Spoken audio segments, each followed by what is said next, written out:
اس کے بعد اور ایک بات لکھی ہے کہ ایک مرتبہ چلتے چلتے ایک بزرگ نے کسی قبر کے پاس ارادہ کیا کہ تھوڑی دیر بیٹھ جاتا ہوں. وہ بیٹھے تو اس دوران انہوں نے محسوس کیا قبر میں سے کچھ آواز آ رہی. کان لگا کے سنا تو کوئی شخص قبر کے اندر قرآن پڑھ رہا ہے. ان کو بڑا تعجب ہوا کہ قبر کے اندر قرآن پڑھنا اور اس کی آواز باہر آنا. قبر تو اعمال کی جگہ نہیں. تو انہوں نے تعجب سے یہ آواز سن کے پڑھا سبحان اللہ. کسی بھی تعجب کی چیز پہ انسان سبحان اللہ ماشاء اللہ الحمدللہ پڑھتا.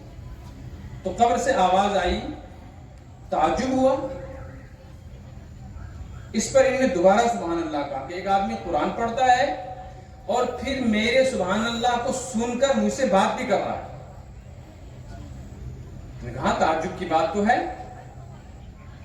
تو قبر والے نے پوچھا کس بات پہ تعجب ہے؟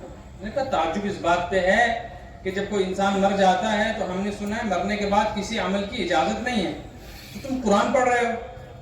اس نے کہا ہاں میں قرآن پڑھ رہا ہوں. کب سے پڑھتے ہو؟ اس نے کہا یہ تو مجھے یاد نہیں میں کب سے پڑھ رہا ہوں, اس لیے کہ یہاں دن رات نہیں ہے, سورج چاند نہیں ہے, مہینے سال نہیں. بس مجھے اتنا یاد ہے کہ جب سے میں یہاں قبر میں ہوں تب سے اب تک میں نے 70,000 قرآن پڑھے. تو اس تعجب میں نے پھر سبحان اللہ کہا. اس نے کہا قبر والے نے تم بار بار سبحان اللہ کہتے ہو, یہ جو 3 مرتبہ سبحان اللہ تم نے کہے ہیں اس کا ثواب مجھے دے دو, اور 70,000 قرآن جو میں نے پڑھے ہیں یہ تم لے لو.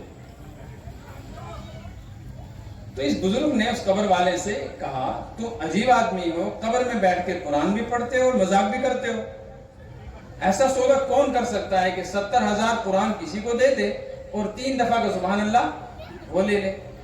اس نے کہا ہاں میں یہ سودا کرنے کو تیار ہوں, اس لیے کہ جو 3 دفعہ کا سبحان اللہ تم نے پڑھا ہے اس پر تم کو اجر ملا, لیکن میں قبر میں ہوں, یہاں 70,000 قرآن جو میں نے پڑھے ہیں اس کا مجھے کوئی ثواب نہیں.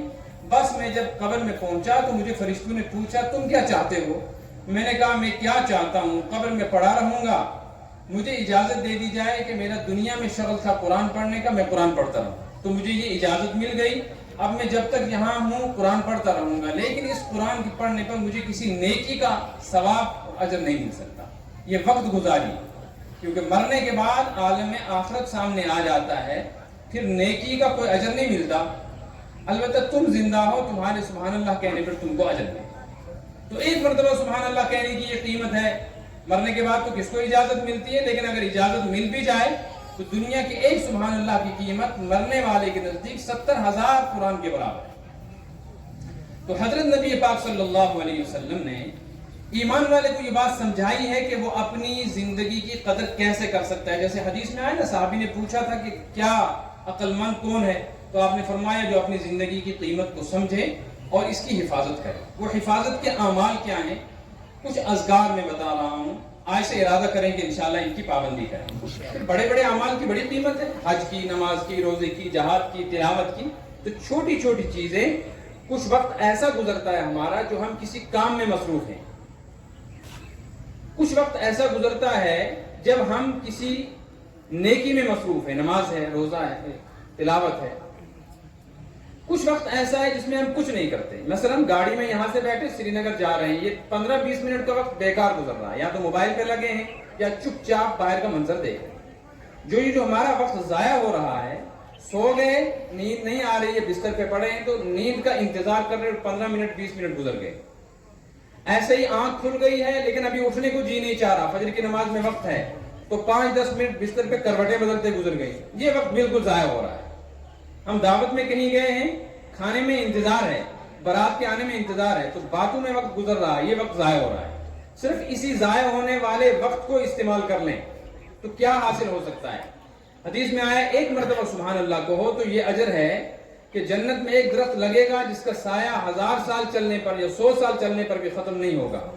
اور ایک مرتبہ الحمدللہ کو ہو تملأ المیزان, قیامت کے دن جس ترازو میں انسان کے اعمال تولے جائیں گے, الحمدللہ سے بڑا وزنی عمل وہاں کوئی نہیں ہوگا. ایک حدیث میں ہے اللہ پاک کی بڑی ذات ہے, وہ اپنے بندے کو نعمتیں دیتا رہتا ہے, کھلاتا پلاتا پہناتا سلاتا جگاتا رہتا ہے. پھر اس نعمت پر اللہ تعالیٰ مواخذہ بھی کرے گا کہ لَتُسْأَلُنَّ يَوْمَئِذٍ عَنِ النَّعِيمِ, میری نعمتوں کا کیا حق ادا کیا. اللہ اتنی بڑی نعمتیں دے کر بندے سے صرف اتنی سی بات پہ خوش ہو جاتا ہے، وہ کھانا کھائے پیٹ بھر کے، پانی پیے اور کہتے الحمدللہ، اس پر اللہ راضی ہو جاتا ہے۔ تو جو رب اتنی سی چھوٹی نیکی پر راضی ہو جاتا ہے، اسی رب کے بندے اس کا نام لیں اور ساری زندگی اسے بھولے رہیں، یہ وفاداری نہیں۔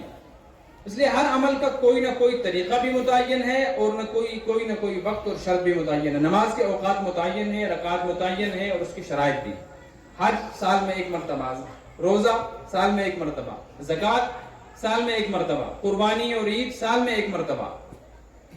لیکن حج ذکر اللہ کا ایک ایسا عمل ہے، قرآن پاک میں آیا ہے فَاذْكُرُوا اللَّهَ ذِكْرًا كَثِيرًا، اللہ کا ذکر کرو اور بہت زیادہ کرو۔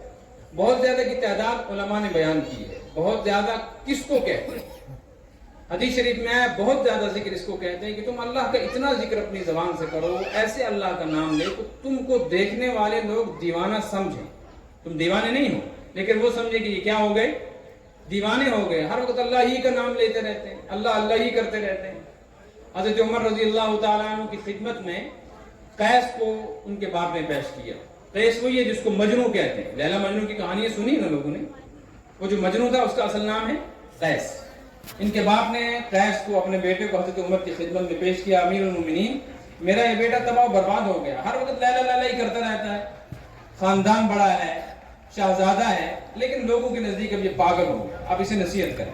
تو حضرت عمر نے اس کو سمجھایا، بتایا اور فرمایا توبہ کر۔ کہنے لگا، حضرت عمر سے کہنے لگا کہ امیر المومنین میں تو آیا ہی اسی لیے ہوں مکہ حج کے لیے کہ توبہ کروں۔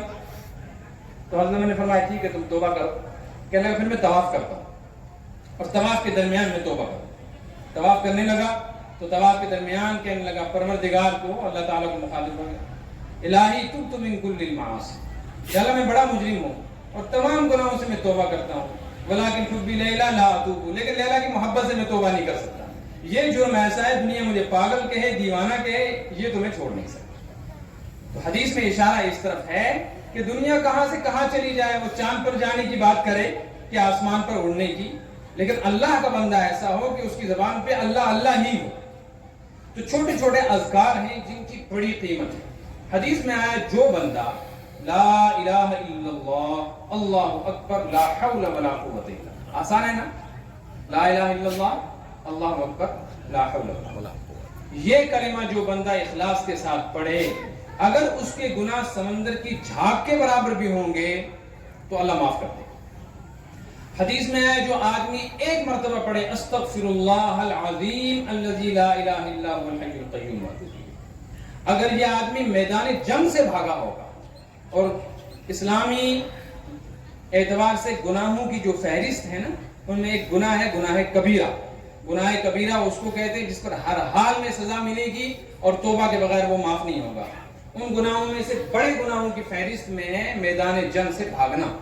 حدیث میں اگر کوئی آدمی میدان جنگ سے بھاگا ہو اور پھر یہ کلمہ پڑھ لے تو اللہ تعالیٰ اس کا یہ جرم بھی معاف کر دے۔